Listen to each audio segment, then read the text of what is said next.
नमस्कार, मैं कमलेश कबीर आपका एक बार फिर स्वागत करता हूं इस नए एपिसोड में। आज के इस एपिसोड में हम बात करेंगे जम्मू कश्मीर की और जम्मू कश्मीर की राजनीति में हम बात करने वाले हैं उमर अब्दुल्ला की, जो इस वक्त मुख्यमंत्री पद पर है।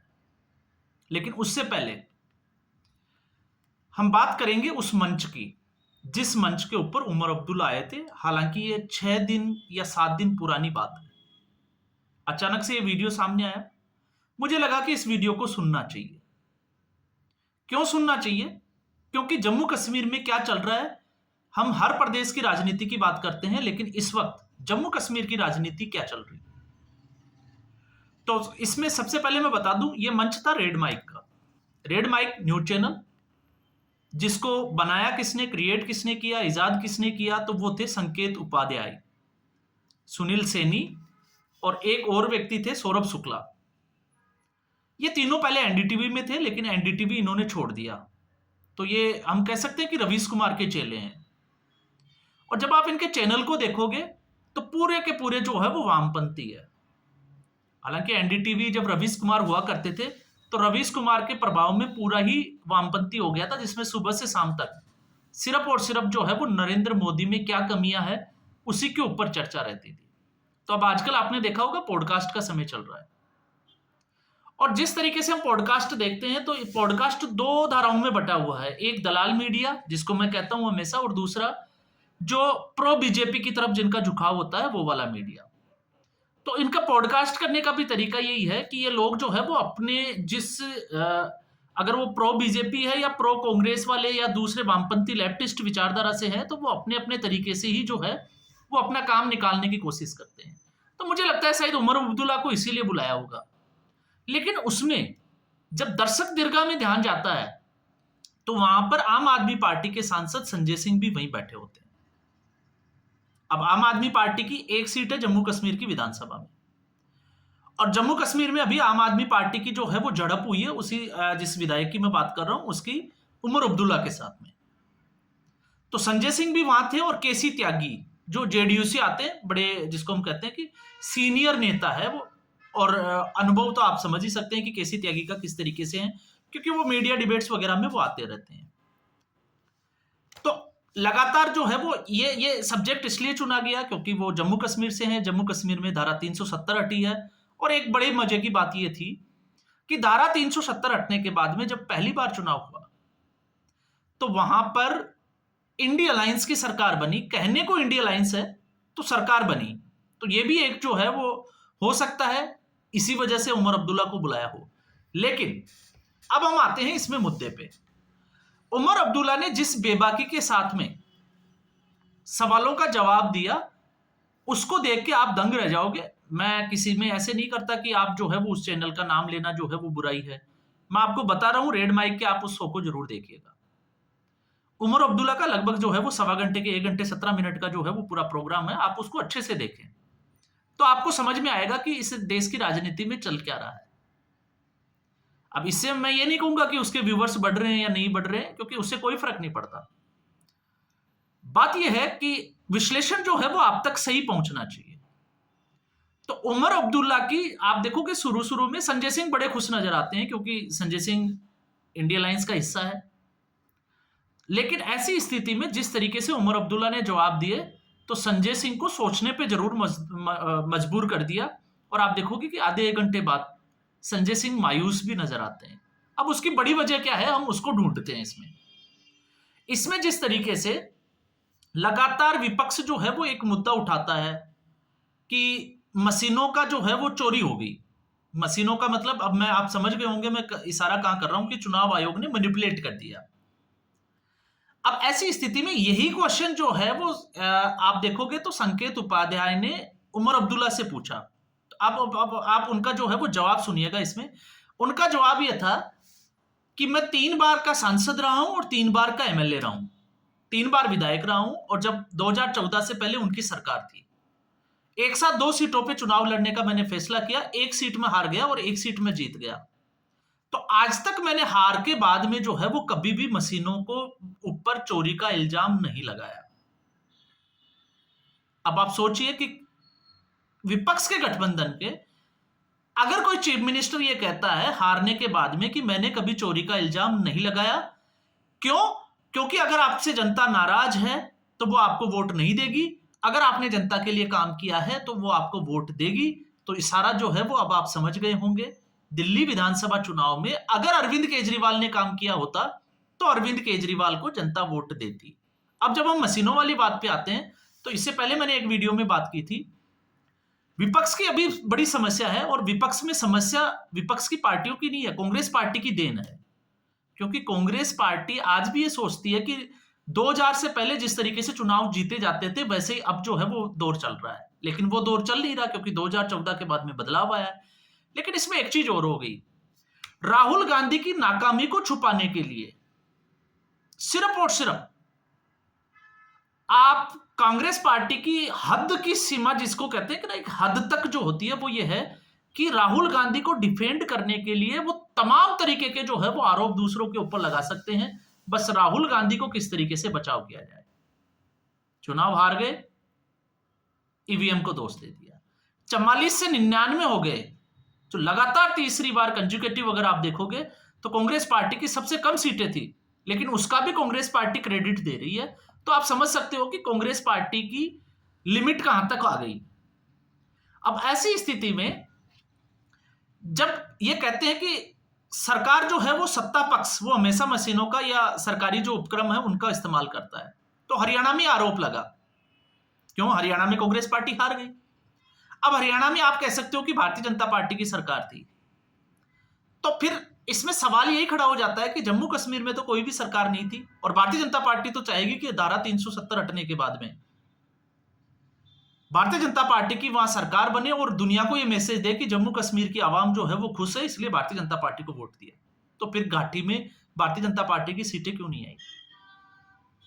आप सोच के देखिए, आपको इसका जवाब मिल जाएगा। फिर आप कहते हो महाराष्ट्र में, तो महाराष्ट्र में चलो हम मान लेते हैं कि महाराष्ट्र में जो है वो मशीनों का उपयोग किया गया, तो दिल्ली में तो सत्ता केजरीवाल की थी, तो केजरीवाल दिल्ली में कैसे हार गया?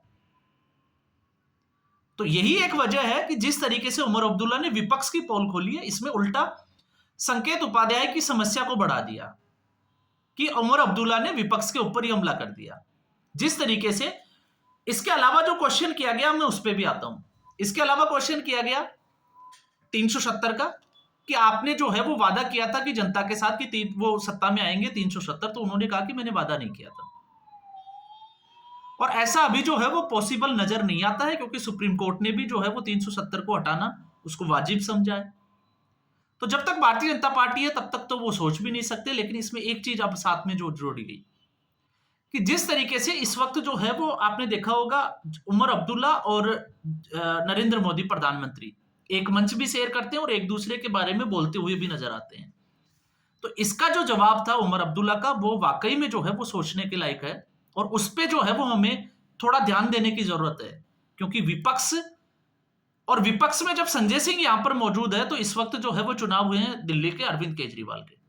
तो अरविंद केजरीवाल ने सिर्फ और सिर्फ केंद्र सरकार को और प्रधानमंत्री नरेंद्र मोदी को कोसने के अलावा 11 साल में कोई काम किया हो तो आप जो है वो कमेंट बॉक्स में लिख के दे दें कि ये काम किए थे। आप एक भी काम नहीं बता सकते। उल्टा मैं आपको बता सकता हूं 2011 से 2013, अब मैं इसलिए बता सकता हूं क्योंकि कुछ लोगों को यह भ्रम रहता है कि मैं अरविंद केजरीवाल के खिलाफ। अरविंद केजरीवाल का जब आंदोलन चला था तो उसमें 3 दिन का अनशन हमने भी किया था, हम लोगों की भी टीम थी, हम भी आम आदमी पार्टी के सदस्य बने थे। लेकिन जल्दी जो है वो उसको आप समझ सकते हो कि क्या चीजें हुई होगी, क्या चीजें सामने आती है। 2013 से लेकर 2016 तक अरविंद केजरीवाल ने सिर्फ और सिर्फ जो है वो सीएजी की रिपोर्ट के सहारे जो है वो शीला दीक्षित को कटघरे में खड़ा करने का काम किया। इसके अलावा कोई काम गिना दीजिए उस वक्त का, कोई काम नहीं किया। उसको जेल में डाल दो, मुलायम सिंह चोर है जी, लालू प्रसाद यादव चोर है जी, मैं कह रहा हूं जी मेरे पास सबूत है जी, मैं रिपोर्ट लेकर आया हूं जी, मैं वेरीफाई करके आया हूं जी। ये है अरविंद केजरीवाल का 2013 से 2016 का रिपोर्ट कार्ड। उसके बाद में उस वक्त जिस तरीके से वो दुहाई देते थे कि जो सांसद वगैरह विधायक वगैरह बनते हैं वो सारे चोर हैं, गुंडे हैं, लेकिन मेरी पार्टी में वही आएगा जिसको 3 चरणों में वेरिफिकेशन होगा। तो आप उठा के देखिए, विकास तोमर 2015 कानून मंत्री आम आदमी पार्टी का, जेल हो गई, क्यों? क्योंकि उसके पास एलएलबी की फर्जी डिग्री थी कानून की। 2016 संदीप कुमार, जो कि महिला एवं बाल कल्याण विकास मंत्री थे, और महिला के साथ में उनकी एक जो है वो सेक्स सीडी वायरल हुई थी। और मैं उसी सीडी के ऊपर जब आप बात करोगे ना, आशुतोष का एक ब्लॉग भी लिखा हुआ है उसको डिफेंड करते हुए, क्योंकि आशुतोष उस वक्त आम आदमी पार्टी ज्वाइन कर ली थी। तो आशुतोष ने जो डिफेंड किया था, और तर्क क्या था, तर्क नहीं था, वो कुतर्क था। आज भले ही कांग्रेस पार्टी के आशुतोष कितने भी तलबे चाट ले, लेकिन वो ब्लॉग ये था, उन्होंने महात्मा गांधी को भी नहीं छोड़ा था कि उनका सरला चौधरी के साथ क्या संबंध थे, अटल बिहारी वाजपेयी, और साथ में यह भी कहा था कि जवाहरलाल नेहरू के साथ में तो बहुत सारी औरतों के नाम जुड़े हुए थे। और आज जवाहरलाल नेहरू को वो पढ़ के अपने आप को जो है वो ज्ञाता समझता है, और जवाहरलाल नेहरू में जो है वो आशुतोष को भगवान नजर आता है, क्योंकि सारी पार्टियां, काशीराम ने थप्पड़ मारा, बीजेपी आसपास नहीं आने देती, आम आदमी पार्टी से किक आउट हो गया तो ये कांग्रेस पार्टी बचती है। और उसको भी लगता है जिस तरीके से राजदीप सरदेसाई ने अपनी बीवी को राज्यसभा में भेजा, शायद कांग्रेस पार्टी उसको भेज देगी, लेकिन वो भी नजर नहीं आता। फिर उसके बाद में जो है वो आप प्रकाश जारवाल, आप सर्च करके देखिए, प्रकाश जारवाल जिसके ऊपर जो है वो हत्या के दोषी पाया गया है उकसाने के लिए। आपने पता होगा टैंकर माफिया वाला जो मैटर चल रहा था कि टैंकर के जो मालिक थे उनसे पैसे की वसूली की 2020 में, तंग आकर एक डॉक्टर ने हत्या कर ली, उसमें दोषी पाए गए 2024 में, और वो सजा याफ्ता है। फिर उसके बाद में अमानतुल्ला खान, सत्येंद्र जैन, खुद अरविंद केजरीवाल, मनीष सिसोदिया, एलजी ने हमने ये नहीं करने दिया, वो नहीं करने दिया। और अभी जब यमुना की सफाई चल रही है तो मैंने इसके ऊपर भी एक वीडियो बनाया था कि इसके गुनहगार कौन है, आप वो वीडियो देखिएगा। सुप्रीम कोर्ट, अरविंद केजरीवाल या एलजी। जब जनवरी 2023 में एनजीटी के साथ मिलकर एलजी ने जो है वो पूरा प्रोजेक्ट तैयार किया 4 चरणों में सफाई का, तो उसको रोकने के लिए 10 जुलाई 2023 को अरविंद केजरीवाल सुप्रीम कोर्ट चले जाते हैं, और 11 तारीख को सुप्रीम कोर्ट एनजीटी के उस आदेश पर रोक लगा देते हैं। तो फिर गुनहगार कौन हुआ? सुप्रीम कोर्ट का भी तो उतना ही हाथ है, क्योंकि आजकल सुप्रीम कोर्ट आप पता है किस तरीके से काम करता है। अभिषेक मनु सिंघवी, कपिल सिब्बल, जो तीस्ता सीतलवाड़, जिसके ऊपर एक आप देखोगे जो जम्मू कश्मीर को विवादित हिस्सा दिखाते हैं, जो अरुणाचल प्रदेश को विवादित हिस्सा बता देते हैं देश का, उनको जमानत के लिए जो है वो रात को 12 बजे सुप्रीम कोर्ट बैठ जाता है और उनको जमानत दे देता। तो आप सोच के देखिए कि इस देश में चल क्या रहा है, मैं उसकी बात कर रहा हूं। और फिर अब जब हम इस पे आते हैं, तो इस पे जो उमर अब्दुल्ला का जवाब है, वो जवाब क्या है? वो जवाब ये है कि केंद्र सरकार मेरा पैसा नहीं रोक रही, मतलब सेंट्रल गवर्नमेंट जो भी प्रोजेक्ट होते हैं उसमें वो मेरे साथ खड़ी है, मेरे को पैसा दे रहे हैं। अब आप सोच के देखिए, जब सेंट्रल गवर्नमेंट से इस तरीके का जो है वो मुझे सपोर्ट मिल रहा है, तो मैं उनके अगेंस्ट क्यों जाऊं? तो ये सीधे तौर से जो है वो तमाचा था इन वामपंथी पत्रकारों पे भी, और संजय सिंह जैसे नेता जो एक बनावटी हंसी हंसते हुए भी नजर आते हैं। आप देखिएगा वो एपिसोड तो आपको समझ में आएगा। फिर उसके बाद में जो है वो 370 के बाद में बात आ जाती है हिंदुओं की। ये एक सबसे बड़ा मुद्दा है कि जिस तरीके से 1990, क्योंकि वो अछूते नहीं है, उमर अब्दुल्ला से तार भी जुड़े हुए हैं, क्योंकि उस वक्त आप देखोगे फारूक अब्दुल्ला राजनीति में बड़ा चेहरा थे, मुख्यमंत्री थे, हिंदुओं को विस्थापित किया गया, प्लान हुआ, और 2003 में भी जो है वो इसी तरीके से हिंदुओं का जो है वो नरसंहार की कुछ घटनाएं हुई। इसमें 200 से ज्यादा जो है वो हिंदू मारे गए। मैं हर बार जो है वो इसमें बात करता हूं। और यासीन मलिक के क्या संबंध थे, आप सबको पता है कि प्रधानमंत्री मनमोहन सिंह के आवास पे लंच करना, तो वो दौर सबने देखा। लेकिन सवाल खड़ा ये होता है, जिस तरीके से उमर अब्दुल्ला ने भी ये मुद्दा उठाया कि आखिर केंद्र सरकार ने हिंदू विस्थापित हिंदुओं के लिए किया क्या, तो यहां पे दोनों कटघरे में खड़े हो जाते हैं। इसमें कोई बुराई नहीं है, क्योंकि भारतीय जनता पार्टी लगातार प्लान किया। अब वो प्लान क्या है मैं बता देता हूं। भारतीय जनता पार्टी ने पिछले 2 साल से एक प्लान किया हुआ है, लगभग 46,000 फैमिलीज को आइडेंटिफाई किया है जो हिंदू विस्थापितों की कैटेगरी में आते हैं, और उसमें से लगभग जो है वो 175 के आसपास पहले चरण में जो है वो उन परिवारों को वापस जो है वो किस तरीके से बसाया जाए, जिसके लिए घर बनाने के लिए और इनके लिए जो है वो 100% केंद्र सरकार की तरफ से आर्थिक मदद दी जाएगी। प्रोजेक्ट पे काम हो रहा है, मैं ये नहीं कहता कि नहीं हो रहा, लेकिन जिस तरीके से केंद्र सरकार ने कहा था कि आने वाले 3 महीने में, लेकिन वो 3 महीने में पूरा नहीं हुआ। और यही बात जो है वो उमर अब्दुल्ला ने भी उठाई। लेकिन उमर अब्दुल्ला जब ये बात उठाते हैं तो खुद भी कटघरे में खड़े हो जाते हैं। और क्यों हो जाते हैं? क्योंकि जम्मू के जो मुट्ठी इलाके हैं जिसमें विस्थापित हिंदुओं के लिए कॉलोनी बसाई गई थी विस्थापितों की, वहां पे उनको दुकानें भी आवंटित की गई थी रोजगार के लिए, रोटी के लिए। लेकिन जो जेडीए है वहां का, जम्मू कश्मीर डेवलपमेंट अथॉरिटी, उन्होंने उसके ऊपर बुलडोजर चला दिए थे। तो कटघरे में तो जो है वो उमर अब्दुल्ला भी खड़े हैं कि दोनों तरफ से राज्य सरकार और केंद्र सरकार। अब वो किस तरीके से आगे बढ़ेगा वो बाद की बातें हैं। तो ये कुछ मुद्दे थे जिसमें उमर अब्दुल्ला ने, और साथ में जब इंडी गठबंधन के लिए पूछा गया तो आप देखिए, आपको पता होगा जब दिल्ली में केजरीवाल हारा तो उस वक्त भी जम्मू कश्मीर के मुख्यमंत्री उमर अब्दुल्ला का एक ट्वीट आया था, लड़ो और लड़ो और ऐसे ही बिखरते रहो, इस तरीके का कोई ट्वीट था। तो उसके ऊपर भी उन्होंने साफ तौर से बोला कि गठबंधन जो है वो नजर ही नहीं आ रहा, ये आपस में बीजेपी के बजाय आपस में ज्यादा लड़ते हुए दिखाई दे रहे हैं। और उसमें सबसे पहले कैटेगरी में तो आ जाती है आम आदमी पार्टी और कांग्रेस पार्टी, क्योंकि सबसे बड़ा झगड़ा तो इन दोनों पार्टियों के बीच चल रहा है, पंजाब, हरियाणा और फिर दिल्ली। तो पूरे गठबंधन को एक्सपोज कर दिया, और जिसकी उम्मीद ये लगा के बैठे थे कि शायद वो प्रधानमंत्री नरेंद्र मोदी को कोसेंगे, लेकिन हुआ इसका उल्टा। तो इसलिए मैंने कहा है कि समय के साथ राजनीति भी बदलती है, और राजनीति में जो है वो फायदा देखा जाता है कि कहां फायदा है। तो इस वक्त जब केंद्र सरकार भरपूर सहयोग कर रही है उमर अब्दुल्ला का, तो वो क्यों चाहेंगे कि वो केंद्र सरकार के साथ खींचतान करें।